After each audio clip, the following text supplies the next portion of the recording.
За сайн байцгаана уу үзэгчтэй. Та бүгдэд өнөөдрийн мэндийг хүргэе. Тэгэхээр Voices Radio Podcast гэдэг сурал контентийг бид хүргэж байгаа байна. Ер нь бол одоо ингээд цаг үедээ тодорхой өөрийн гэсэн байр суурь илэрхийлэмжтэй хүмүүсүүдийн санаа бодлыг бусдад хүргэх энгийн даруухан бас хүсэл байгаа. Нөгөө талдаа амжилттай яваа хүмүүсүүдийн ард асар их баялаг түүх байж идэг. Тэр хүмүүсүүдийн сургамжийг бусдад хүргэх. Тэгээ монголчууд бол өөрсдөө цөөхүүлэх нэ. Бидэнд бол ухвал асар олон хүч дотроос ингэж түүхээс бол болж гарч ирдэг. Тэгэхээр одоогоор энэ Монголын нийгэмд цаг үедээ тодорхой хүлээн зөвшөөрөгдсөн өөрсдийн илэрхийлэмжтэй хүмүүсүүдийн нэвтрүүлэгт бид хүмүүрж оролцуулж хүндэтгэж ингэж асуулт тавьдаг юм аа. Өнөөдөр би их сайхан зочинтой. Тэгээ нэг талаараа миний найз, нөгөө талаараа миний бас хүндэтгэж явдаг юм нэгэн цаг үеийн залуу. Тэгээ глобал удирдагч дээд сургууль гэдэг одоо намайг UBS телевизэд нэвтрүүлэгч байхад тухайн цаг хугацааны хамгийн том тийм проектыг хэрэгжүүлээд маш амжилттай. Маш олон залуучуудын гадагшаа явах тэр хүсэл мөрөөдлийг нь биелүүлэхэд том гүүр болсон. Тэгээ боловсролын салбарт маш том реформыг хийдэг. Одоо New Center буюу шинэ зууны залуу монголчууд олон улсын сургуулийн төлөөлөл удирдах зөвлөлд үүсгэн байгуулагч доктор Бархуугийн Отхон Бат гэдэг эрхэм хүндтэй хүнийг урьж байна. Орсон байна. Найзтай өнөөдрийн мэндийг хүргэе. Урилга хүлээж авсанд баярлалаа. Сайхан үйлчж байна.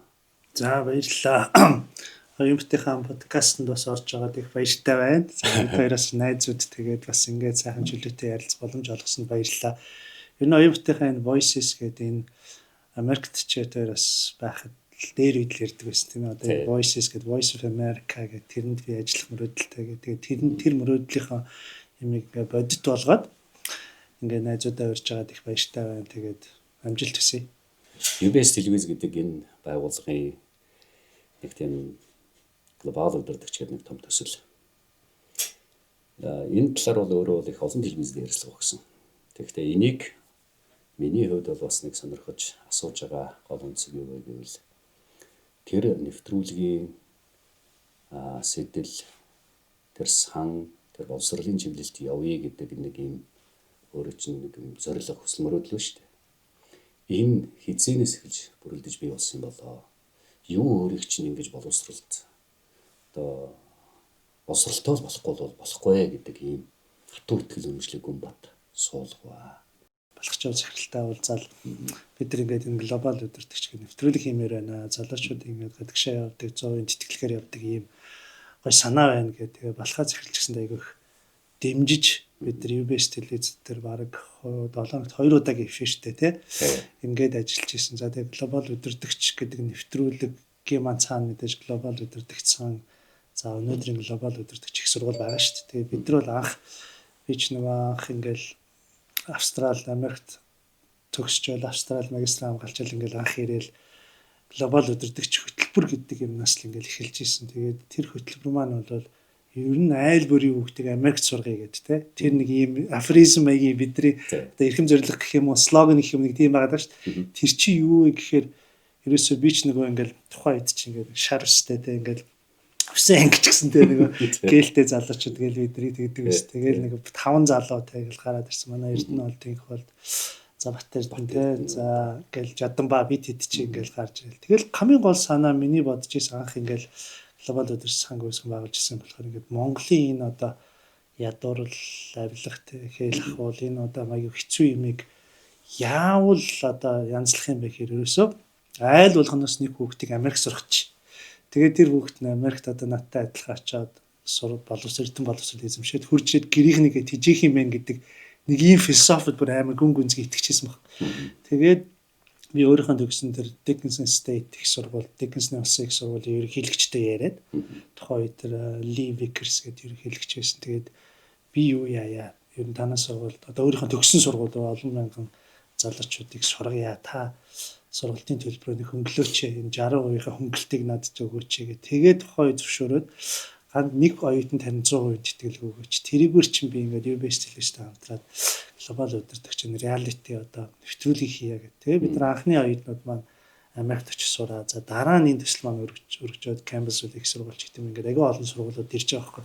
Тэгээ бид нар өнгөрсөн хугацаанд ингээ харахад нэг 4500 орчим оюутныг одоо Өмнөд Солонгос, Тайван, тэ Америк нэгдсэн улсаар сургацсан. Хамгийн багадаа нэг 5 сая Америк долларын хөрөнгө оруулалтыг одоо Монголын ирээдүйд оруулчихсан байна. Тэгээ өнөөдөр төгссөн одоо Rocket Bay баяраач гэдэг юм уу, TV5-ын төлөвлөгөөч гэдэг юм уу, маш олон залуучууд нөгөө тэр үеийг бас чиж одоо бас манай хөтөлбөрөөр Вашингтоны шинжилгээний технологийн их сургууль тэ iGlobal тасраад. Тэгэхээр яг энэ бол өөрөө нөгөө 60-аад оныхан бол ингээл нөгөө бүгд Орос сураал ингээл төгсөөл одоо манай нөхдөд байсан шүү дээ.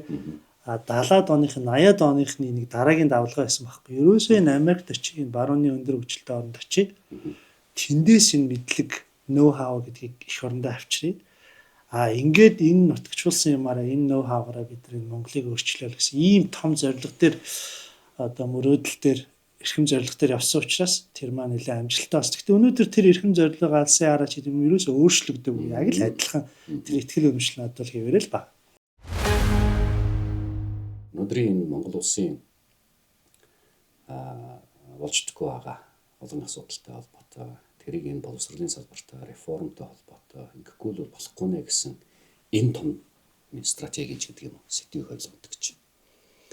Тэгээ таны боловсролын реформ ямар шатандаа явж байна? Юу голчилж хүмүүст ойлгуулахыг хичээж байна? Тэ? Одоо өөрөө бол ингээд бодтойгоор хийгээ явж байгаа хүний хувьд. Тэг яг хоо миний хувьд бол сая одоо Пенсилвани их сургуулийн дээд боловсролын хөтөлбөрөөс докторийн зэрэг хамгаалаад ер нь одоо миний амьдрал ч одоо нөгөө стори гэж ирдэг амьдралын түүхч ерөөсөө энэ боловсралтай ингээл гүн гүнзгий холбоотой байж шин. Тэгээ ер нь бол миний зүрх сэтгэлийг хөдөлгөж байгаа. За миний амьдралын том зорилго бол энэ боловсролыг нэг шин шатанд гаргачихсан гэсэн реформыг хийх юмсан гэж ингэж бодож маш олон жил миний үнэт зүйлийн нэг юм да. Тэг яг бид нар одоо ингээд улс төрчөөс өөрөө бас яг улс төрлөч бас хальт орж их шиг бай тээ. Ер нь одоо сүүлийн 30 гаруй жил 36 жил явах 30 гаруй жил ингээд арчил хүний эрхчлөө тэ эрхчлөө энэ чөлөө зах зээлийн нийгэм бид нар шилжлээ шүү дээ.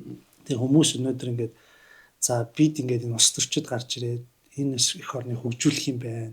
Шинэ хүмүүс гарч ирлээ. Эднэр одоо л ингээд нэг миний амьдралыг сайхан болгох юм байна гэдээ харсан боловч үе үеийн одоо улс төрт гарч ирсэн улс төрчдийн болол Монгол улсыг хөгжүүлэх юм бодлогыг хийж чадаагүй.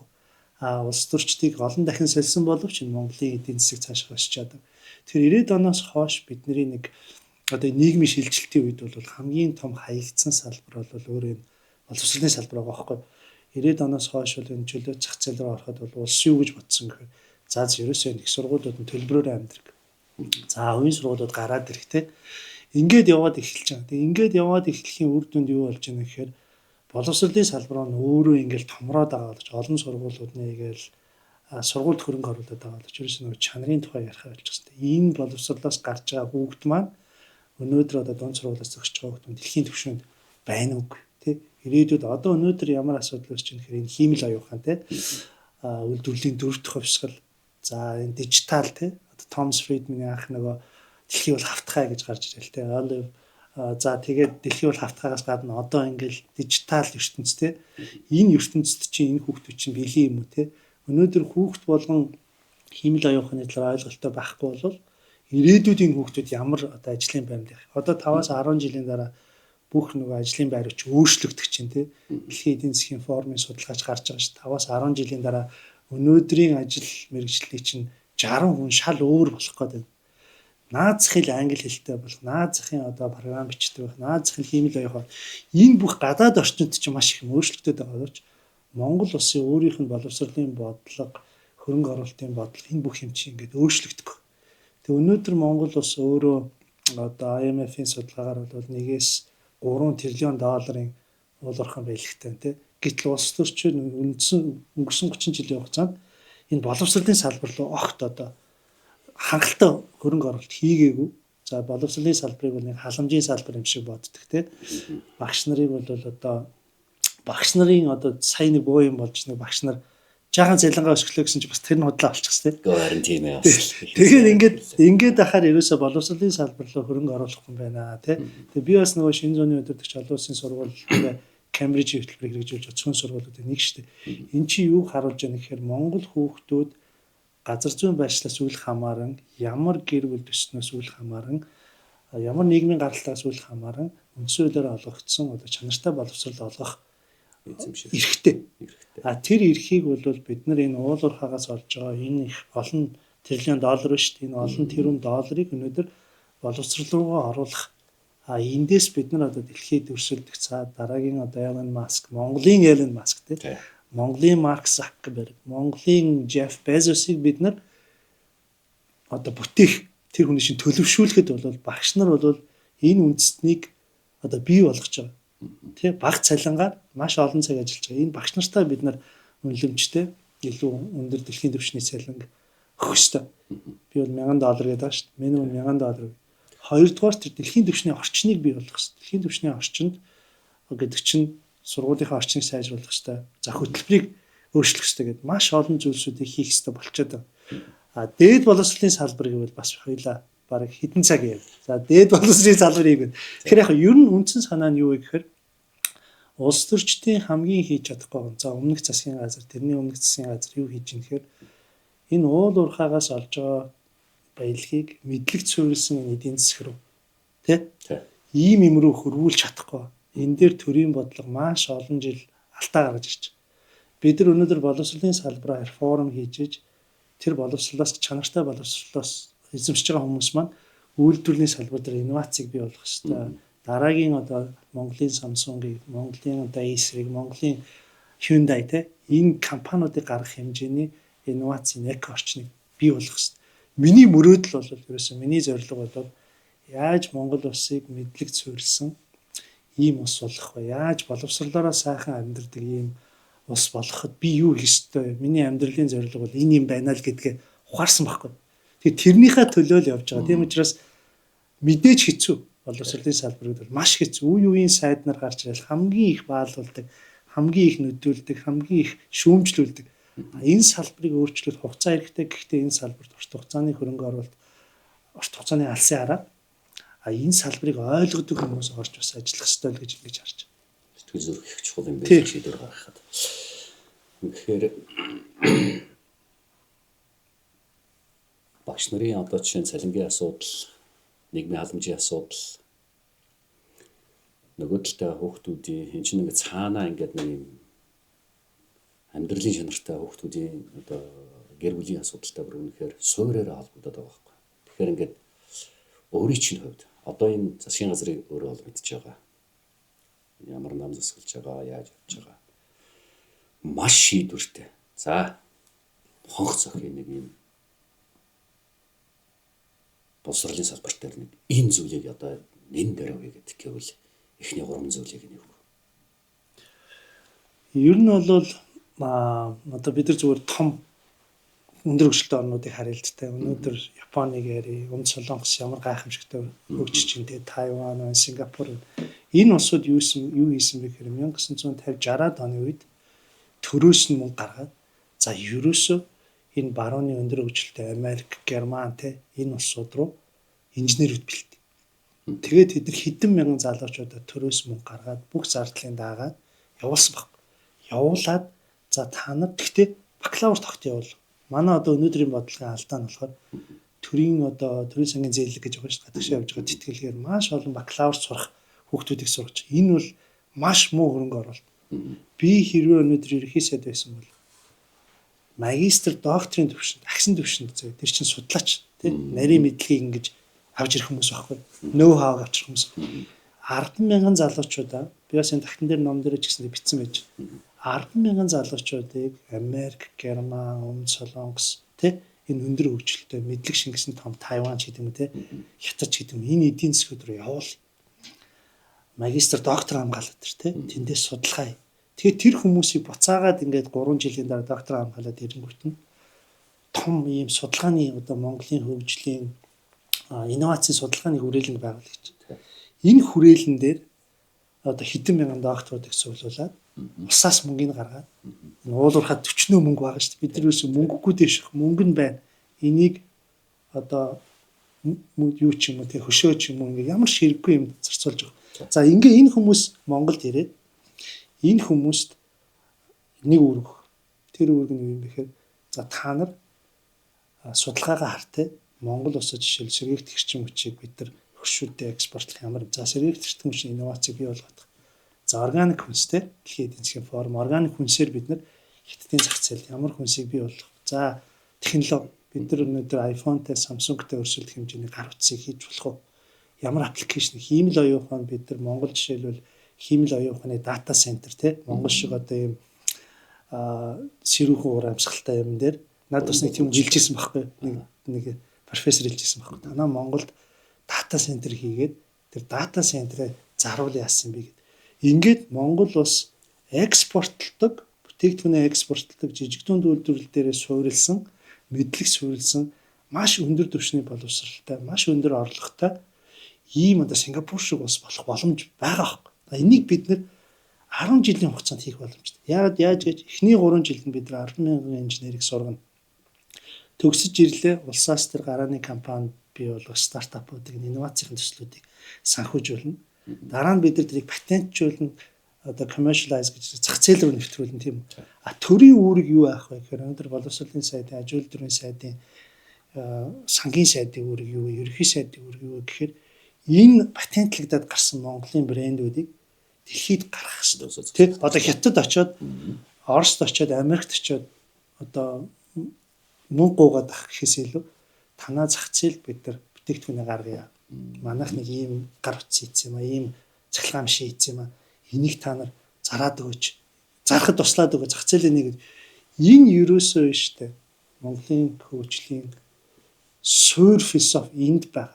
Энийг хийж чадахгүй бол улс төрчид 1000 гараад 1000 популизм хийгээд энэ ерөөсөө өөрчлөгдөхгүй. Тэгээ энэний чинь суурь юу вэ гэхээр бид нар нөгөө чанартай дээрэс нь олон улсын түвшинд одоо хүлээн зөвшөөрөгдсөн хөтөлбөртэй дэлхийн түвшинд гараад ерөөсөө манай ерөнхий боловсролын сургуулийг улсын сургуульч өнөө сумын сургуулийг төгсөөл шууд тэр Харвардд, MIT-д, Стэнфордод очиж тэнцэхээр тэнд очиж шууд хэлний түвшин, мэдлэг нь чадвар нь ийм сайн байхаар боловсрол руугаа хөрөнгө оруулах ийм л одоо шаардлага гарчаад энийг хийж чадвал одоо хэвээр нөгөө тэг нөгөө Монгол улс гэдэг бол ингээ шаал өөр төвшөнд гарах гэдэг. Одоогийн нөгөө нөхцөл байдал бидний ингээд нэг хүсэл дээрээс нөхцөл хөгжлийн төр концепцийг харж байгаа энэ хараа хоёрын хооронд бас яг зөвхөн шийдвэр гаргаж байгаа хүмүүсүүд бол энийг бол сонсчлаа байх гэж бодож байгаа. Тэ сонсож байгаа. Тэгэхээр хийхин тулд яах ёстой вэ гэдэг шийдвэрээ бодож байгаа хэл та. Надад бол тэр дата төв бол бүр гойсон тийм. Бүр ингээд болохоор бүр тий. Тэгэхээр ингээд яагаа байж болохгүй гэж гэдэг бүр бодтой. Тэр фэнтези бодохгүй шүү дээ тий. Сайхан санагдаж байгаа.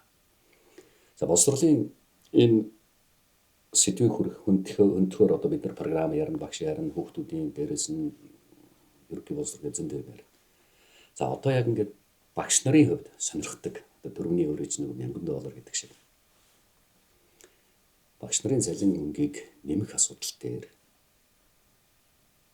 дахиад уул уурхай байх уу, юу байх вэ? Багш нарын цалин нэмэх дээр нийгмийн халамжийг дэмжих дээр яг их бодтой санал гэвэл нэг юм хоёр санал хэлвэл. Ер нь яг хуу эхлээд нэг хөтөлбөрийн шинжил гэдэг нэг юм байна. Хөтөлбөрийн шинжил гэдэг бол одоо жишээл би энэ аймгийн засаг дарга нар эрдэнэ хурлын дарга их хурлын гишүүдэд одоо энэ боловсролын реформ хөтөлбөр эхэлж штэ 2026 онд ингээд эхэлж нэг юм санал тавьж байгаа байхгүй.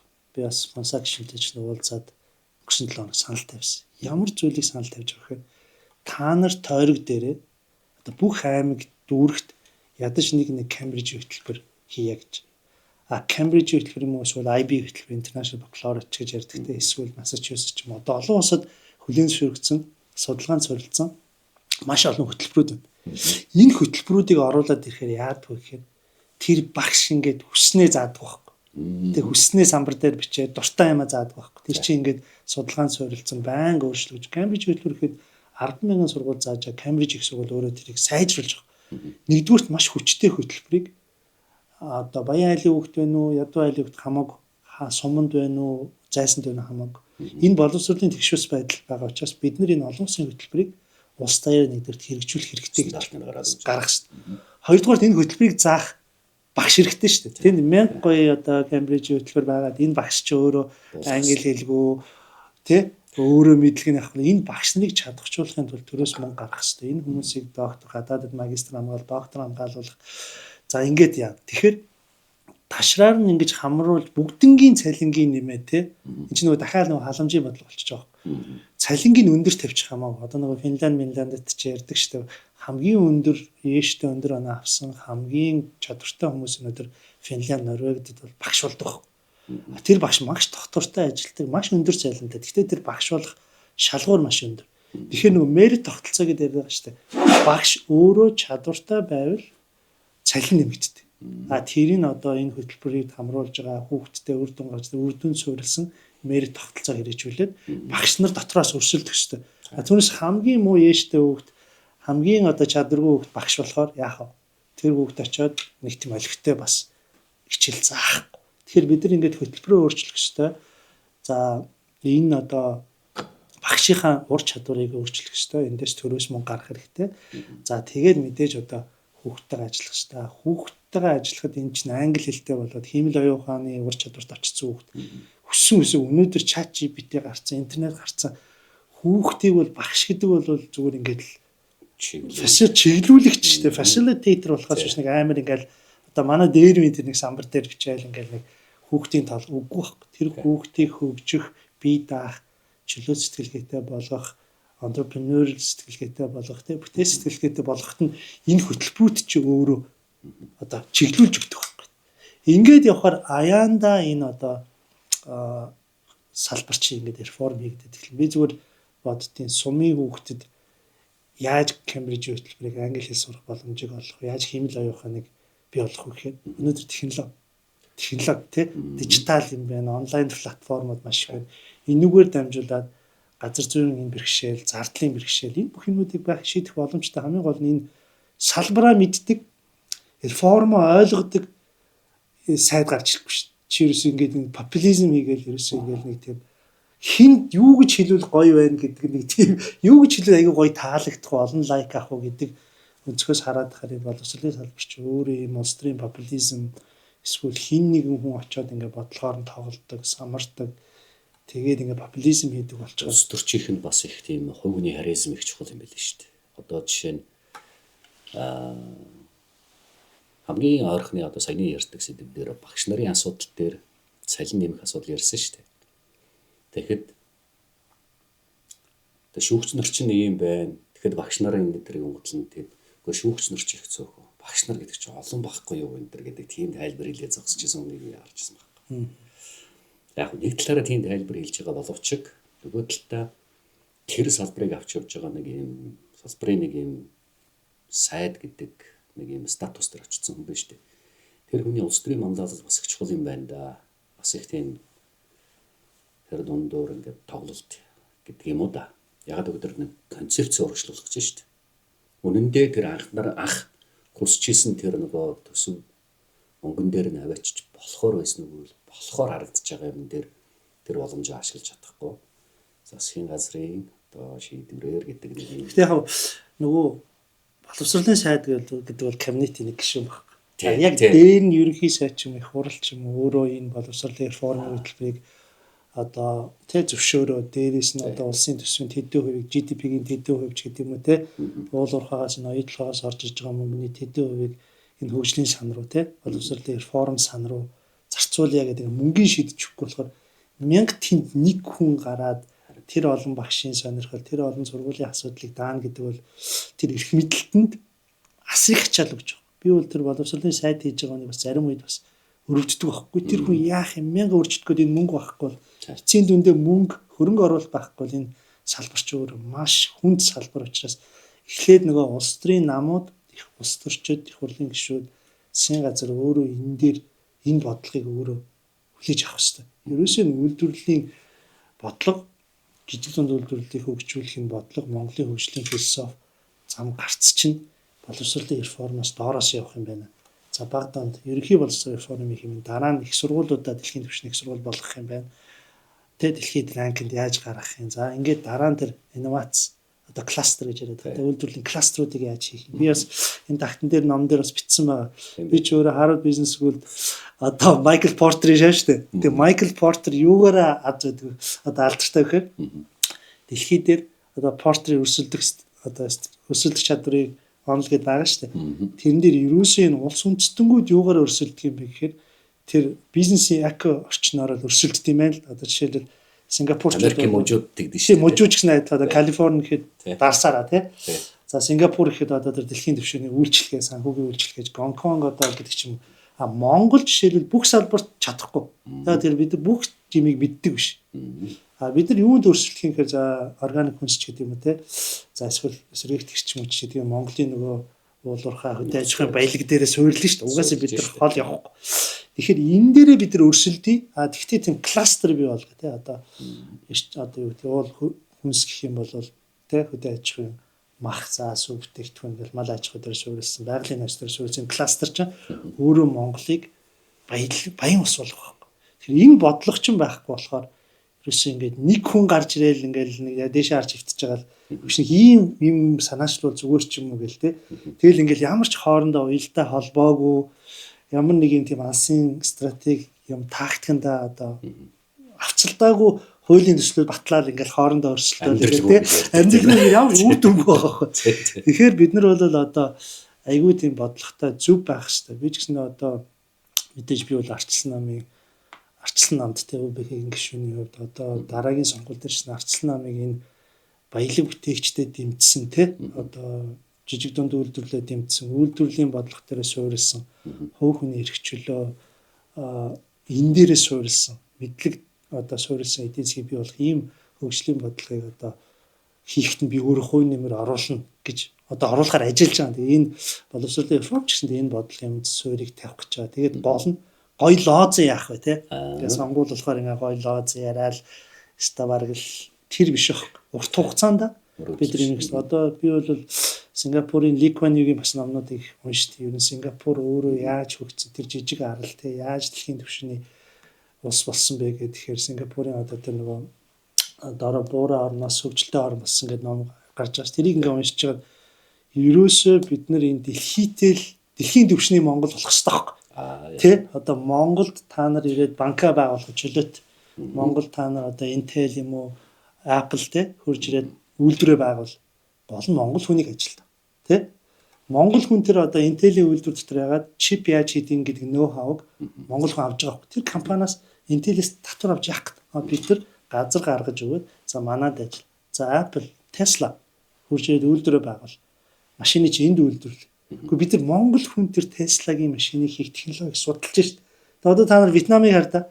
Intel-ийн үйлдвэр Tesla-гийн юмнууд нь гараад одоо Вьетнам чинь өрсөлдөд эхэлчихлээ шít. Эргээд өөрийнхөө EV одоо цахилгаан машиныг гаргаад Америкийн засал гаргаад. Энд чи юу болж ийм гэхээр ерөөсөө тэр ноу-хау чи ингэ шилжиж чинь хүмүүсийн сурангуудаа эргээд өрсөлдөж байгаа хөөх. Тэгэхээр бид нар нөгөө Сингапурын хамгийн хөгжлийн гол нууцыг бид юу гэж харсан бэхээр ерөөсөө дэлхийтэй л цуг алах.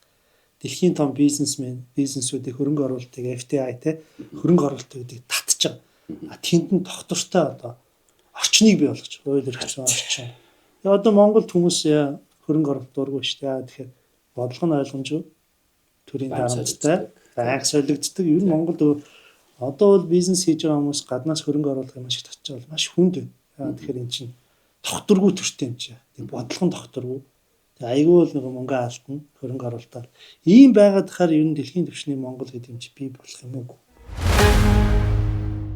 Асуумаа санагчлаа. Үнэхээр одоо бид нар ингээд нэг юм байх ёстой гэдэг юм ингэж яаж болдгоо юм бэ энэ төр гэл ярьж байна л та. Өөрөө чинь хувьд нэг юм тодорхой жишээ байвал одоо хүмүүсүүд их бүр ойлгомжтой шууд тусах. Ядаж ингэчгүй явдаа гэсэн нэг юм харансан боддог кейс юу. Одоо төрөл боловсролын байгууллага дээр, боловсролын салбар дээр байж болно. Бизнесийн байгуулагч байж болно. Их одоо хүн болгон нэрээ тийштэйгээд мэддэг.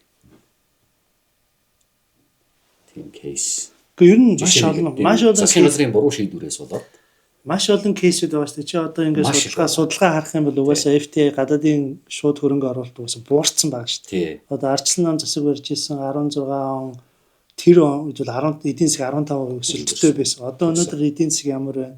Инфляц ямар байна? Одоо Монголд хөрөнгө оруулах гэсэн хүмүүс байхгүй болчиход байна шүү дээ. Тэгэхээр эн чинь болохоор нөгөө нэг ингээд гадаадын муухай гадны одоо тим юмнууд гэдэг нэг юм популизм чи ингээд явсаар аваад монголчууд чинь бүх юмыг өөрөө чаддаг юм шиг дэлхийн ертөнцөөс тусгаарлагдаж энэ арал шиг амьдарч болохгүй шүү дээ. Тэгэхээр бид нар бол жишээлбэл одоо хийх маш олон боломжуудыг алдсан. Одоо жишээл бид нар ингээд одоо чөлөөт эдийн засгийн технологийн паркуудыг хийх боломж байсан. Бидэрт мөнгө байсан уу байсан.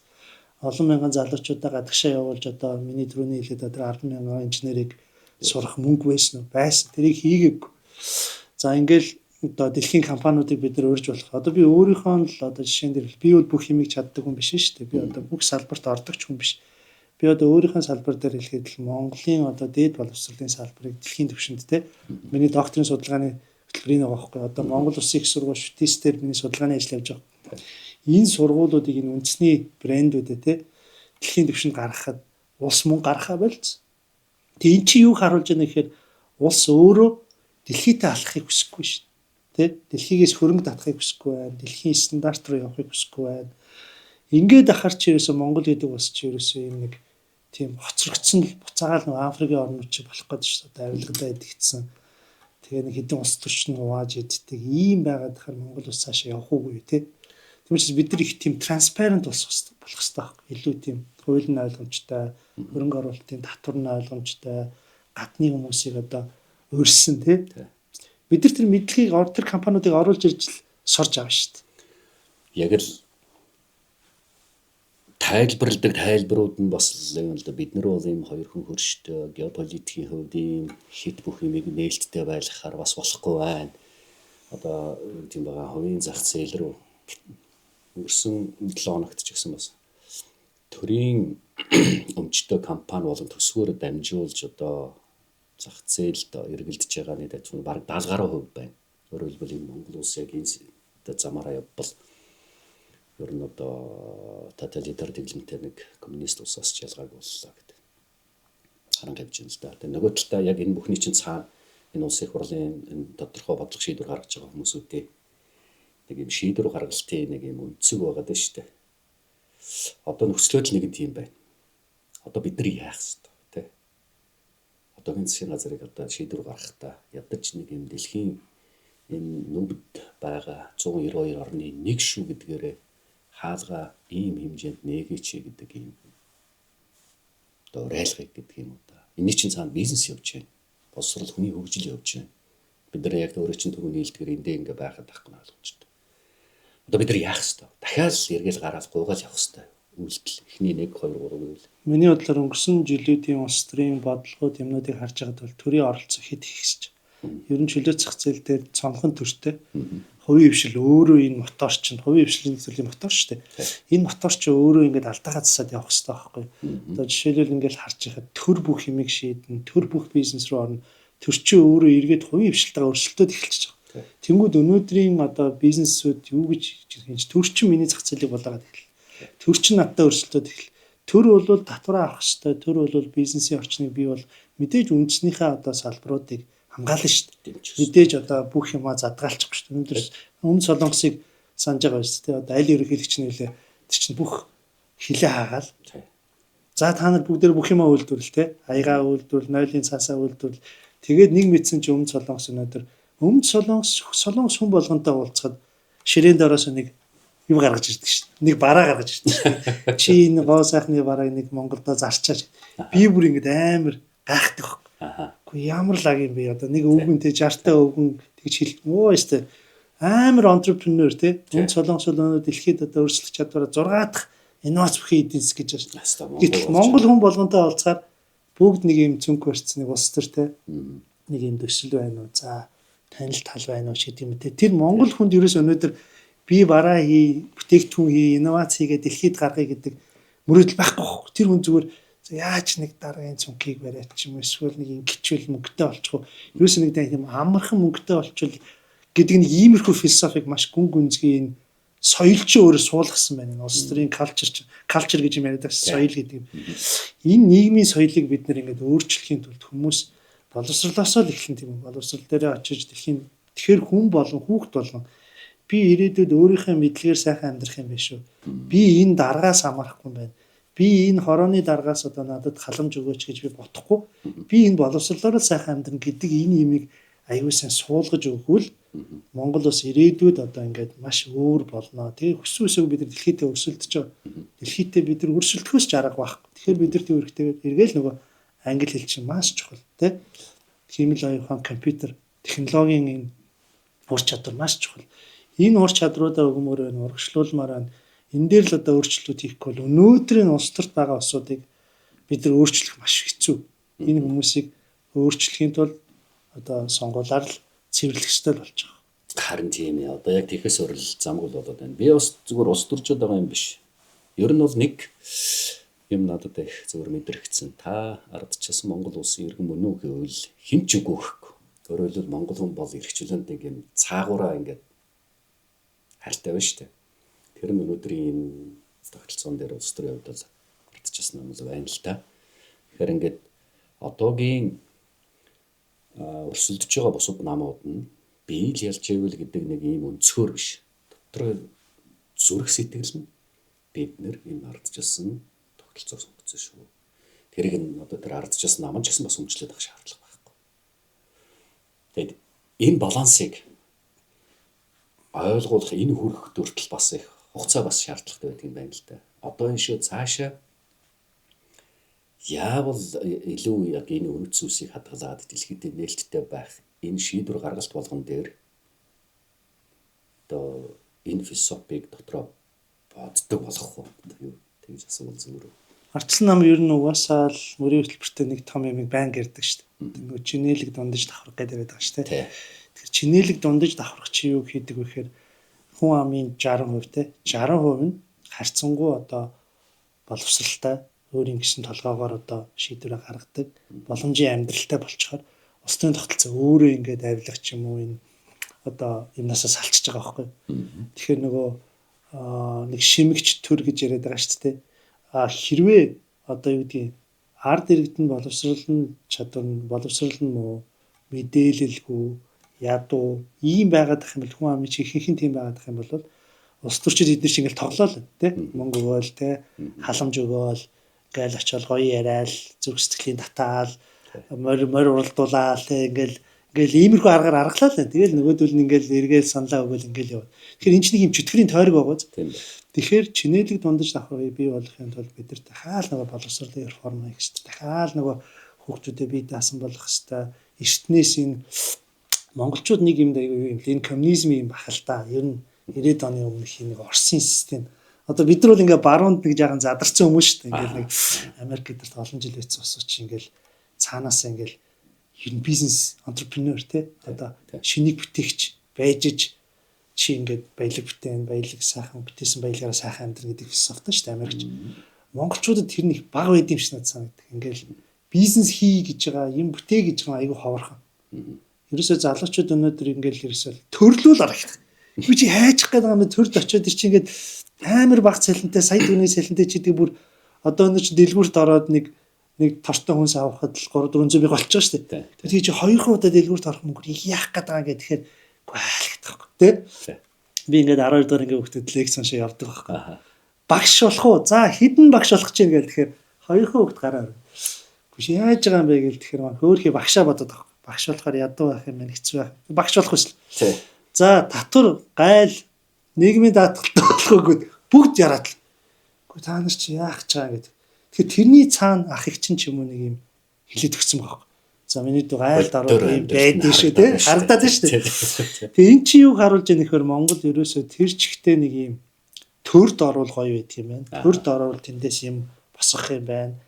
Авилга ч юм уу те нэг юм шимх юм байна те. Ингээд энэ төрийг чи шимх гэдэг ш. Тэгэнгүүт нөгөө нэг хувийн хвшил хийж байгаа тэр зах дээр юм зарж байгаа компани ажиллаж байгаа кофе шоп ажиллаж байгаа жидүү хийж байгаа хүмүүст яг муухай. Би ингээд татвараа төлөө нийгмийн татгалаа төлөө ингээд явж чинь. Гэтэл ингээл энэ хүмүүс ингээл намайг дарамтлал эндээс аваалт. Эн чинь өөрөө эсэргээрээ төр чинь энэ жидүүгээ энэ жижиг дунд үйлдвэрлэлээ бизнесүүдэд хөгжүүлэх хэрэгтэй байхгүй. Тэгжиж энэ олон мянган компаниуд гарч ирж хүмүүс татвараа төлнө тий. Төр бол ерөөсөө татвараа аваад бизнесүүдэд дэмжээл улс төрчийн өөр юу вэ гэхээр Монголын брэндүүдийг дэлхийд л зарах хэрэгтэй. Би одоо жишээл ерөнхий сайд байсан бол өнөөдөр хятад очиад танаа зах зээл би бараагаа зарнаа. Татваргүй аваач. Японд очлоо. Танаа зах зээл татваргүй явуулаач, дэмжээч. Японы компаниудтай уулзаад хамтраач тий. Бид нар ерөөсөө монгол хүмүүс хамтарч чаддаг. Одоо ингээл харж байгаад бид нар Японы хөрөнгө оруулалтыг татчихвол чинь японочдтой хамтруул маш их нөө хав авч чадчих واخ. Одоо жишээл би ингээл харахад солонгосчууд японочдыг хуулж өгсөн гэж байна. Тий. Тайванчууд японочдыг хуулж өгсөн. Тэгэхэд л одоо Тайванд би жишээл ингээл аялал явж хаад тэр Шинжүү хотын нэгэн одоо компани технологи жижигхэн компаниар ороход сарын 6 сая долларын орлоготой гэж. Жил 60 сая доллар.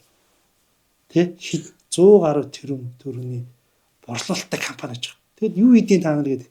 Өөрөөр Америкийн Cisco гэдэг компанид бид нар зөв кабель нэг жижигхэн юм нийлүүлдэг гэж. Тэгэл одоо энэ iPhone ч гэсэн тийм ээ. Одоо энэ iPhone-ы доторх одоо 60% Тайваны компани нийлүүлж байгаа гэдэг юм те. Тэгэхээр бид нар одоо өнөөдөр яагаад энэ химэл оюун ухаан, семикондуктор ч юм уу те технологийн эволюц руу яагаад монголчуудын дэлхийн баялагаас ингэж хүртэж болохгүй. Дэлхийн зах зээл дээр бид нар өрсөлдөж болохгүй. Яг бид нар мэдлэг дутаад байгаа. Ноу хау дутаад байгаа. Тийм учраас миний мөрөөдөл бол ерөөсөө нэг 10,000 залуугаа энэ дэлхийн топ сургуулиуд руу сургая те. Стэнфордд аваач, MIT-д аваач. Тэгээ ерөөсөө улсаас нэг л өргөө. За чи бүгдийг сураар. Тэ. Бүх ноу хаугийн сураарай. Маш тодорхой те. Тэгээд тэр хүний чинь бүх зардлын даа чинь байр бол бүгдийн даа ч. Тэгээд энд ирэхэд нөгөө нэг судалгааны институт чинь хүлээж авах. За чи юу сурсан те? Америкийн зах зээл бид нар юугаар өрсөлдөв. Тэгээд энэ судалгааны байгууллага дотор ч ингээд ингээл биднэрт нэг ийм нэг алсыг харсан нэг том бодлого ч юм уу нэг юм хар хайрцагны бодлого ийм юм дутаад байгаа юм шиг л ингээд санагдаад идэв шүү дээ. Энэ нэг юм нийгмийн итгэлцүүр гэж нэг юм байгаад байна л да. Тэрэнд ингээд нөлөөлөд яг тэгэхээр яг нэг өөрөөт нь ярьж байгаа саяны сэдвүүдээр би бодлоо шүү. Улс төрч тэднийг харахаар залуучууд бол стресстэй болчихж бас аргач байх. Нөгөө талдаа энэ нөгөө улс төрийн цаана бол төр гэдэг ойлголт байгаа болохоор төрийн гаргасан аливаа юм хүмүүсүүд дээр их тийм хүнд буудаг болсон. Тэрний талаар их сөрөг ойлголт. Тэгээ энэний цааш нөгөө нийгмийн итгэлцүүр нунаад байдаг. Одоо чинь саяны яг Хотгонбат гэдэг хүн энэ боловсролын салбарт өнөөдөр хүртэл явж байхдаа 10,000 залуучуудыг мэдгүй ингээд нэг юм проект гэж бодъё л да. Энэ төслийг хэрэгжүүл гэдэг шийдвэр өгөөд ингээ явуулаа гэж. Одоо энэ одоогийн яваад байгаа зөндөө ерөнхийлөгчийн нэрмж, тийм үнэ нэрмж гэдээ яваад штэ. Бөөн хийлээ. Тэгээ хаана байна гэдэг. Яваг нь бол ингээд нэг юм аливаа зүйл юм сүүдрийн тусгалтай байгаа л да. Гэхдээ энэний юм сонгон шалгаруулалт бүх юм инээ тэрэ гэдэг дээр би зүгээр юм ардчаснаа сүүлийн үед нээлттэй цэгцтэй гэж нэг юм яриад штэ. Нээлттэй юм бол өөрөө харагдчихэдэг. Тэр дотор цэгц байхгүй бол бүр халгаалдаг. Нээлттэй байгаад зэгсэрч чадвал тэр цаашаа хөгждөг юм аа. Эсвэргээр тийм хаалттай тэгээд тэгсэн мөртлөө дотроо зэгцтэй байвал тийм ялцрал явагддаг юм аа гэдэг шиг. Яг энэ кейсийг энэ жишээг саяны энэ гадагшаа явах 10,000 оюутан дээр яаж хэрэгжүүлэх санаа оноо. Одоо яг хэрэгжүүлж байгаа төсөл бол алтаат. Яагаад тэгэхээр би түр хэлсэн ш нөгөө бакалаврын төвшөнд сурна гэдэг чинь юу гэхээр зүгээр ерөнхий эрдэмт үздэг. Тэрийг Монголдо сурч болно. Бид нар болохоор ингээд ямар ч мэрэгчлэр хамаагүй зөвхөн ингээд нөгөө нэг их сургуулийн эренбүүд харангуйтаа дэлхийн шилдэг 200 байвал явуулъя гэдэг ямар ч мэрэгчлэр хамаагүй явуулаад байгаа. Гэтэл бид нар одоо ийм нийгмийн шинжилгээ хоног явуулж яах. Тэ Монгол хэл ч юм уу хэлний шинжилгээ хон ч юм уу бизнесийн удирдлага ч юм тиймээр явуулж яах юм. Тэрний оронд бид нар яг тодорхой салбарт агсан төвшин гэдэг байгаа шүү дээ. Яагаад агсан төвшин гэхээр маш нарийн технологи судалж байгаа байхгүй тийм магистр докторийн төвшин. За яг химэл оюухан тийм. Тэр химэл оюуханаар тэдэн мянган инженер бэлдээ. За механик инженерээр тэдийг бэлдээ, хүнсний технологиор тэдийг бэлдээ гэдэг ингээд яг бодлоготой үйлдвэрлэлийн бодлоготой холбож хийхгүй болохоор ингээд төрийн мөнгийг ингээд задгаа үрээд байна. Тэгээд ингээд задгаа өрөхөр бакалавр сурсан хүмүүс бас Монгол буцаж ирэх бас магадлал айгүй багтаа. Яг тэр үг чинь тэр нөгөө нийгэмдээ очиод одоо Америк жишээл ягаад Америк явсан их өсөд ирдгүү чи өөрөө бич байгаа шүү дээ.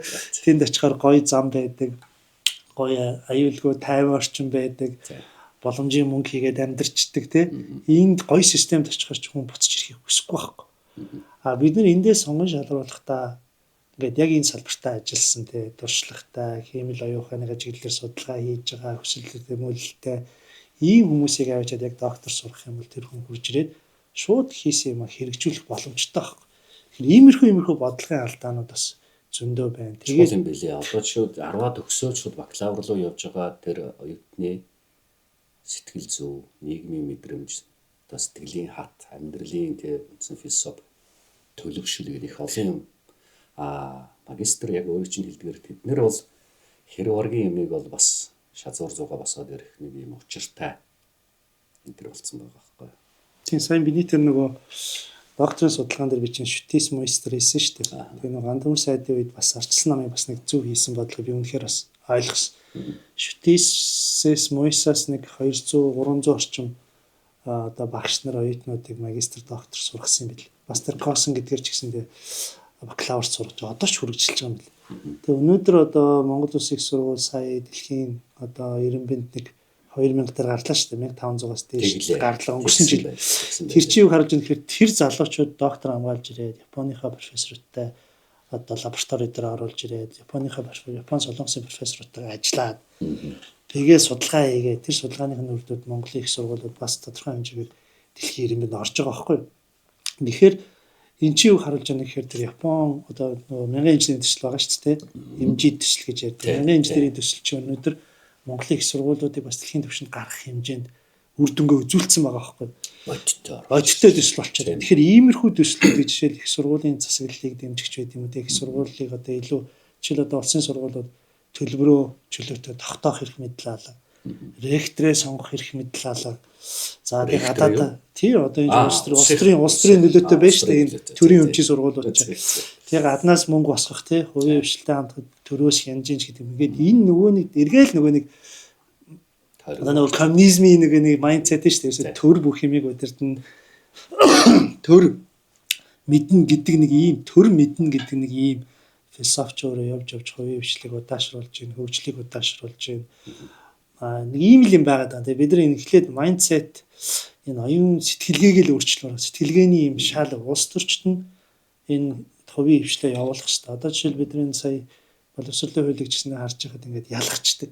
Төрийн өмчийн сургуулийг хувийн өмчийн их сургуулиас ялгачдаг. Төрийн өмчийн сургууль сурж ивэл багш мэрэгчлэр 100% тэтгэл өгнө. Хувийнх бол өгөхгүй. Энэ юуг харуулж байгаа юм хэрэг бид нар нөгөө нэг хувийн өмчлөлийн хэлбэрээр нь ялгаж хууль заалт оруулж байгаа. Тэ? Хувийн юм бол муухай, улсын юм бол сайхан гэдэг тарих угааз. Тэгээ энэ чинь юу харуулж байгаа нь өнөөдөр дээд боловсролын салбарч гэсэндээ ингээд хувийн төрийн өмчийн сургуулиуд өршөлтөх хэрэгтэй. Энэ сургуулиуд чи өөрөө Монголын брэндүүд байхгүй. Одоо чи дэлхийн Times Higher Education QS гэдэг ирэмбийн байгууллагуудыг хараарай. Эхний топ 20 сургуулийн бараг 60% хувийн сургууль байна те. Harvard хувийн сургууль, за Stanford хувийн сургууль те. Yale ч гэдэг юм уу. Энэ бүх сургуульд хувийн хвшил. Тэгэхээр энэ хувийн хвшлийн мотор гэдэг зүйл чи өөрөө ингээд хөгжлийг авчирч идэг. Тэгэхээр энэ төрийн чи хийгээд байгаа бодлого дандаа юм коммунист маягийн шийдвэр гаргаад байгаа. Эсвэл тэгээд хувийн юм болчихилт те. Бүх хувийн сургуулиудыг хаач. Тэгээд төр эсвэл ганцаараа ажил. Тэгэхээр ийм асуудал үүсээд байгаа. Нөгөө талдаа дунд сургуулийн аргаар ябээс харахаар зөвхөн одоо өндөр одоо боломжтой айлын хүүхд Кембриж олон улсын сургуульд явдаг. Боломжгүй айлын хүүхд ингэ болж гэдэг. Энэ нэг хүртээмжийн тэгш бас байдлын асуудал гараад байгаа байхгүй. Тэгэхээр энийг шийдэхийн тулд эргээд бид нар чинь энэ олон улсын хөтөлбөрийг захимаар өгөх те. Одоо бид нар бас энэ дижитал NCL гэдэг хөтөлбөр эхлүүлж байна л да тэр маань. Өдөө орон нутгийн хүүхдүүдийг дижиталаар Кембрижийн хөтөлбөрт орох нэг хичээл үзүүлэх хамтлуулъя гэж. Би одоо аймаг болгоно өмнө говьтой ч гэсэн ярьж байна. Нэг Кембриж хөтөлбөр хамтраад байгуулчаа. Их сургууль байгуулчих. Ингээ бид нар энэ дэлхийтэй л нэг гоё юм нээлттэй болмоор. Дэлхийтэй л ингээ алхах. Тэгээд бид нар энэ боловсролын хүртээмжийг сайжруулахгүй бол зөвхөн баян айлын хүүхд боломжтой айлын хүүхд Кембриж сурлаа. Гадагшаа явлаа. Тэр буцаж ирэхгүй. Тэ? Тэндээ шингэдэг тэ. Нөгөө боловсролын зээлийн сангаар явцсан түмэн амтан чи буцаж ирээгүй байж байгаа шүү дээ. Эднэрийн бодлын бол одоо ястаа их юм байгаа. Тэгэхээр тэр одоо Монгол улсын хөрөнгө оруулалт өөрөө хэрэггүй болчих. Тэгэхээр тэр хүмүүс чинь төрийн сангаар сурч болно. Буцаж ирээд яг юу хийж байгаа юм бэ те? Миний хувьд ч гэсэн жишээл төрийн сангийн зээлээс авсан үнэн. Харвардад одоо миний төлбөрийн баг нэг талыг нь даасан үйлсний би өөрөө. Тэгээ би энэ тагтан дээр гэдэг номороо хариу ирж байгаа. За би номоо өгөөд бүх хүүхдэд ингээд хараалаа лекц уншлаа. За би өөрийнхөө сургуулаар дамжуулаад би эргээд Монгол улсад одоо өрөө төлөх ёстой. Тэ би бол өртөө хүн гэдэг сэтгэлгээгээр ирж штэ. Тэгэхээр тэнд бол ингээд үлдчихсэн одоо ирээгүй ийм маш их хүмүүс байна. Тэгэхээр бид нар энэ хөрөнгө оруулалтаа яаж хийх юм бэ гэдгийг сайн бодох хэрэгтэй. Хэнийг явуулах, хизээ авчрах. Тэ энэ одоо чинь хоёулаагийн ингээд гадагшаага одоо шийдвэр гаргах төвшний ер нь тэдний нэг майндсет одоо кин боловсролын салбар дээр шийдвэр гаргаж байгаа хүмүүсүүдийн хувьд бол нэг өөрчлөлт нээлттэй байх энэ асуудлыг ярьж байна. Тэгэхээр зарим нэг хүмүүсүүд байгаа шүү дээ. Нэг хит одоо нөгөө түнширсэн үзэл бодолтой. Гэлэн Утганбаатар. Өөрөч нь бол нөгөө базад ирсэн сургуулаа нээж авах чинь баахан оюутнууд гадагшаа явуулаа. Энд чинь Монгол суурьа бий болох ёстой. Бүгд ингээд монголчууд бид нэр өөрсдөө бүгдийг чадна гэж ингээд хүмүүсүүд байдаг шүү дээ. Хоёулын нэвтрүүлгийн үзэл бас яг тэр үнсгээр хараа сууж байгаа хүмүүсүүд байна л та. Тэд нар тандаж өгч хэлэх. Энэ тагтан дээр гэдэг энэ философи шүү дээ. Миний номны энэ чинь ерөөсөө тий одоо Монгол гэдэг энэ хайрцагнаасаа гараад Америкт очиод ингээд хайрцагныхаа гаднаас харахаар л хүн энд болохгүй байгаа юм ойлгодог байхгүй. Түүнээс энэ хайрцаг дотроо л ингээл охонтаад авах юм бол юу ч ойлгохгүй. Тэгэхээр энэ гадагшаа явсан хүмүүс чинь дандаа Америкт сурсан, Японд сурсан энэ хүмүүс дандаа шинэ идея санаануудыг авчирч байдаг. Тэгээ тэр хүмүүс гадагшаа явлаа гээд англи хэл сурлаа гээд эх оронч биш болцсон юм биш байхгүй. Энэ хүмүүс чинь харин ч тэнд очиод өстой янз бүрээр дуудуулаад одоо би жишээл оюутан байхдаа тэнд ингээл те 0 угаагаал гутлын дэлгүүрт ингээл ажиллаад ресторан зөөгч хийгээл те янз бүрээр хэлүүлээл банкнд ажиллаад энэ болгондоо би бодож исэн байхгүй. Би тэгээ оюутнуудаас хэлдэг. Та нар Америк гоёо. Гэхдээ тэндээс юм сураад буцаж ирэх ёстой. Түүнээс тэнд очиж хин ч биш болж хоёр дахь чиргэн болж болохгүй л гэж байна. Тэгэхээр энэ гадаадас сурсан хүмүүс чинь маш их төвчээр те гадаадас сурсан ажиллаж байгаа одоо Өмнөд Солонгост хэд 70,000 монголчууд байна те энэ хүмүүс зөвхөн сурсан биш ажиллаж байгаа хүмүүс ч гэсэн маш их юмыг сурдаг.